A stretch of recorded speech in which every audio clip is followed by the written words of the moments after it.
Welcome back to another edition of my movie reviews, and this week I'll be talking about Disney's Maleficent. Now, I was supposed to review this last week, I mentioned, but unfortunately I couldn't catch it last week, so here I am.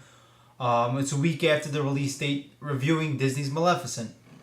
Before I talk about the movie, I just want to talk about Disney itself and my relationship with Disney. Anybody who knows me knows that I love Disney. I'm a big Disney fan, very big Disney fan. Classic Disney though. I don't really care for this new shit that they produce. Even though I heard Frozen's supposed to be fantastic, but the last Disney movie that I went to go see in the theaters was Hunchback of Notre Dame. Everything after that I didn't watch in the movie theaters. Um, I'm not crazy about them going into a more Pixar-oriented animation. I feel like Disney should always be hand-drawn. It should always have some classic music in it, and frankly, they've deviated from that path. That's why I really don't care for this new slate of Disney that's been happening. But for old Disney, love everything about old Disney. Walt Disney is one of my idols. I just think he's a fantastic person, a fantastic man, a visionary, one in a million, and I admire everything that Disney is about, just giving people an escape from the horrible, shitty world that we have today. Always love going to Disney World or Disneyland. And I mean, very classic movies growing up as a kid. My favorite being Beauty and the Beast. So this is like one of the few Disney movies that I've seen in a long, long time. I can't remember what the last one I saw was, even though doesn't count as part of their classic animated canon. This is pretty much a live action retelling or revisionist telling, I should say, of the classic Sleeping Beauty.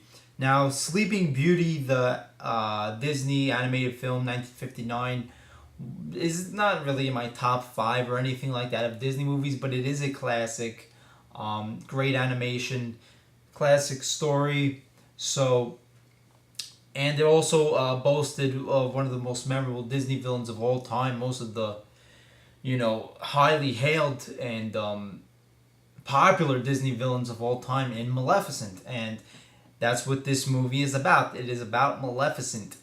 Now, I was expecting a lot from this movie. The way they hyped it up, the way Angelina Jolie fit the role so perfectly, the previews and the trailers, it looked like this was going to be a big deal of a movie. Now, I had a fine time with the first 20 minutes of the movie. The first 20 minutes was, fine, was going along great, was going along swell. And I just have to say, thank God that my sister is even more of a Disney nut job than me, or else I wouldn't have had anybody to go with this movie to. So thankfully, I have a sister who loves Disney. But there will be spoilers in this video. So the first 20 minutes is going along fine. We meet Maleficent as a child. She's a fairy. She has wings, and basically there's these two kingdoms who are at war with each other. There's the human kingdoms and, the fairy fantastical creatures kingdom, and that's where Maleficent is. And Maleficent meets this young boy who is later to be King Stefan, who is Sleeping Beauty's father. They meet as children, and there's kind of a romantic thing going on. Maleficent falls in love with him, and so she's not evil or anything like this. They grow up, and the king of the human kingdom wants to take over the fairy kingdom and kill Maleficent, and Maleficent fights back, almost kills the king, and the king says whoever is able to kill Maleficent is able to surpass me and take the throne. So Stefan, who is now older, goes to kill Maleficent, and even though they had this romantic connection when they were younger, and he finds her, he can't kill her, they're romantically bonding, and then while she's asleep, tragically, he cuts her wings off, and it's a very big moment. They do it good.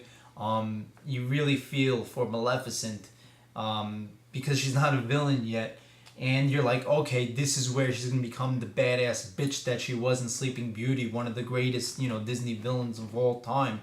So he cuts her wings off, pretty much betrays her. Her true love is betrayed in classic Disney fashion, and then we get to the Sleeping Beauty part of the story, where King Stefan is now the king, and he just his wife gives birth to Sleeping Beauty, Aurora, and they're having the celebration, the three good fairies, and then just like the movie, Maleficent interrupts it and puts a curse upon the baby that on her 16th birthday she'll touch the spindle of a spinning wheel and she die. We all know the story. But up to that point, this is going fantastic. This is going great. You're like, yeah, this is how it is.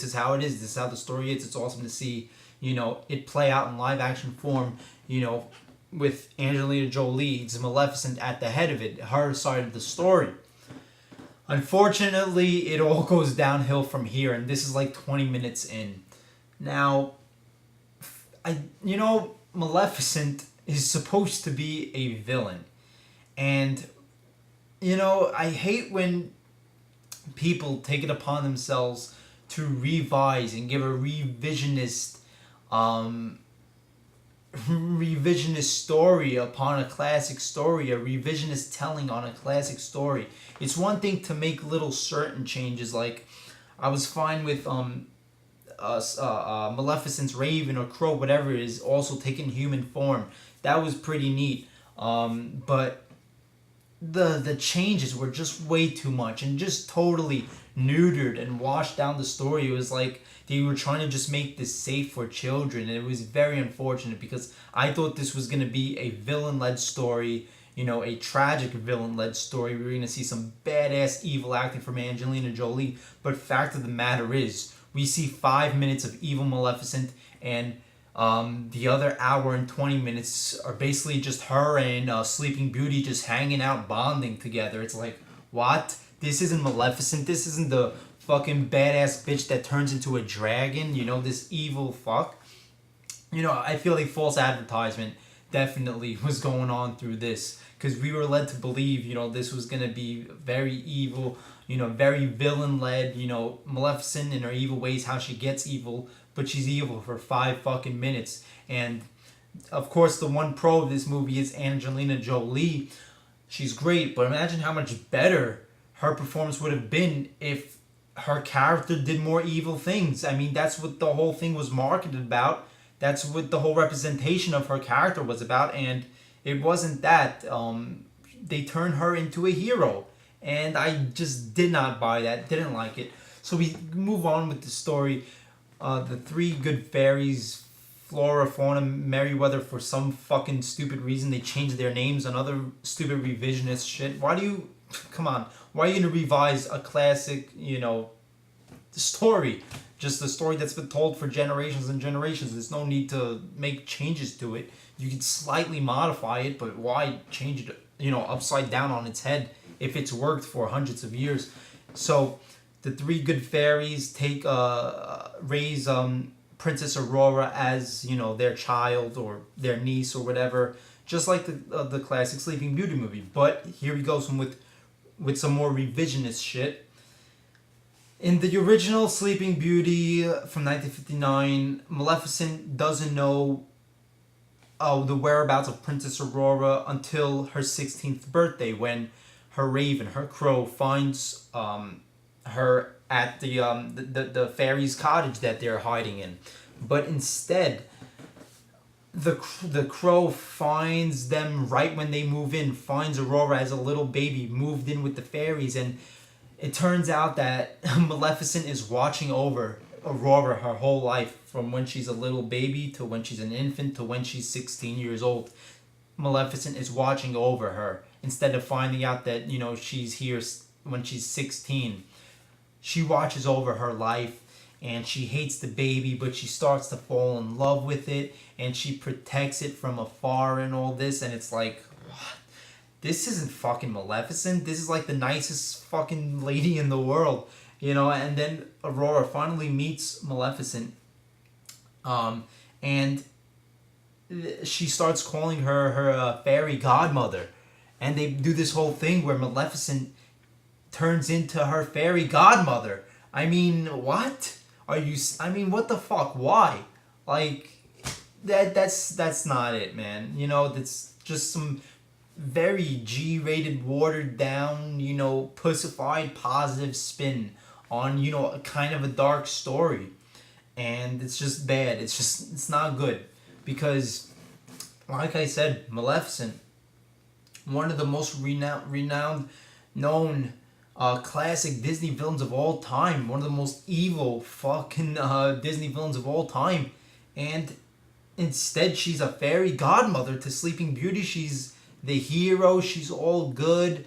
And basically, this movie should be called Maleficent and Aurora Sleeping Beauty hanging out, becoming besties, because that's all this was in the middle, towards the end, was them just bonding together, you know, playing with all the other little creatures, all this shit. Basically, Maleficent raising her as her own daughter. And then this shit, Maleficent tries to take back the curse, and when she tried to take back the curse, it was like, okay, please stop trying to insult my fucking intelligence. Why are you doing this? Like, to such a classic villain. It's like, you know, if you did a Star Wars, a remake of Star Wars, and, you know, Darth Vader is like, you know, holding Luke's hand and Leia's hand, and they're running around the forest together. It's like, what? That's not how it is. That's not who Darth Vader is. This isn't Maleficent. You know, as great as Angelina Jolie was, imagine how, you know, if she could have gotten, you know, the right, you know, character. Because this wasn't Maleficent. This was, you know, a fairy godmother for Sleeping Beauty. So basically, she wants to take back the curse. You know, she loves this child now, and she can't take it back. So they find Prince Philip, who we know eventually kisses Sleeping Beauty to wake her up in the cartoon. So Sleeping Beauty touches the spindle, you know, she's falls asleep and all this, yada yada yada. Maleficent brings Prince Philip to kiss her, but she doesn't wake up, and we're like, what? Isn't she supposed to wake up from true love's kiss? And then Maleficent goes by Sleeping Beauty's bedside, kisses her, and then she wakes up, and they say like, oh, there's no love truer than that. Like, what the fuck? Is this a lesbian story now? Or, you know, Maleficent and Aurora gonna get married and start making out and having sex because they're in love? I mean, just like, I don't know, just very odd. Just very weirdo, like topsy-turvy alternate reality type of version of Sleeping Beauty. And another problem I had was the bad fucking accent with Stefan. Horrible, just a horrible accent. I don't want to say he's a horrible actor, but you know, he had to put on this horrible accent the whole time. It was pretty bad. But anyway, they make Stefan into such a villain, and it's like, you know, why the I mean, like a one-dimensional villain. And it's like, this guy wasn't a villain in the original, and all of a sudden he's now like this one-dimensional evil villain where you want to see him die. Like, if you don't have to do that. Like, if you were going to do this movie, there's no problem with having a villain at the head of the movie. Just make them so badass that you don't want to look away. And you can preserve everybody's characters and everybody's motivations as were. You don't have to flip the whole thing on its head. And that's literally what they did. They literally just did the total opposite of Sleeping Beauty. They made the villains into heroes and the heroes into villains. You didn't have to do that. You didn't have to make Maleficent a hero. You didn't have to make King Stefan into a villain. And then you get this whole drawn out battle scene. But, you know, at this point I really don't give a fuck, because this is the moment where we're supposed to see Maleficent in all her evil glory, all her evil power, just raining terror upon the kingdom. But instead, she's the, you know, the hero, the one you're supposed to cheer for, and it feels so opposite and awkward and topsy-turvy. And then you get this other cheap shit. I don't know why they did this, but, you know, the coolest thing about Maleficent at the end of Sleeping Beauty was when she turns into a fucking dragon. Just a great fucking, you know, how much more evil could she get? Oh, she could turn into a dragon. Awesome moment. But instead, she's not the one that turns into a dragon. It's her raven who she turns into a dragon. It's like, what? That's not cool at all. That's, you know, not classic. I wanted to see Angelina Jolie turn into a fucking evil dragon. You know, this whole movie, after the first 20 minutes, when they started doing this revisionist storytelling, it was just off. very off. And then basically King Stefan dies, like, classic villain fashion, like falls off the top of the castle like Gaston or Scar. And Aurora like lives with Maleficent now or something. Well, she doesn't live with her, but she's made like the queen of the kingdom, and they're bonding, and they're all happy go lucky, and everything's fine and dandy. Maleficent gets her wings back. Whoop-de doo woo, skippity doo dah, zippity doo dah. Everybody's happy. I'm not happy because this didn't fucking make sense though. I mean, where was the movie we were marketed? Where was the movie? We were represented by Disney and everybody who was involved with this. It wasn't here. Because, like I said, I hate to keep on harping on it, but this is the main problem with the movie. Maleficent is one of the most badass, evil Disney villains of all time. And when you see Angelina Jolie in the in the outfit, in the makeup, when she comes to put the curse on Sleeping Beauty, you're like, oh my god, we are in for a hell of a villainous, evil fucking ride. And instead, it all becomes fucking pussified. Maleficent gets, her balls cut off. Even she's a girl, I get it, but she gets her horns cut off. There you go. She's turned into, a fairy godmother, and no evilness at all. 5 minutes of evil from Maleficent in a Maleficent movie. That doesn't sound very good. No, thank you. I'd rather take 1959 Sleeping Beauty with Maleficent putting curses on people and sending ravens to do her dirty work, and pigs in scary looking outfits, and turning into a dragon and trying to kill Prince Philip and making the whole kingdom full of thorns. I'd rather take that Maleficent, because this wasn't Maleficent.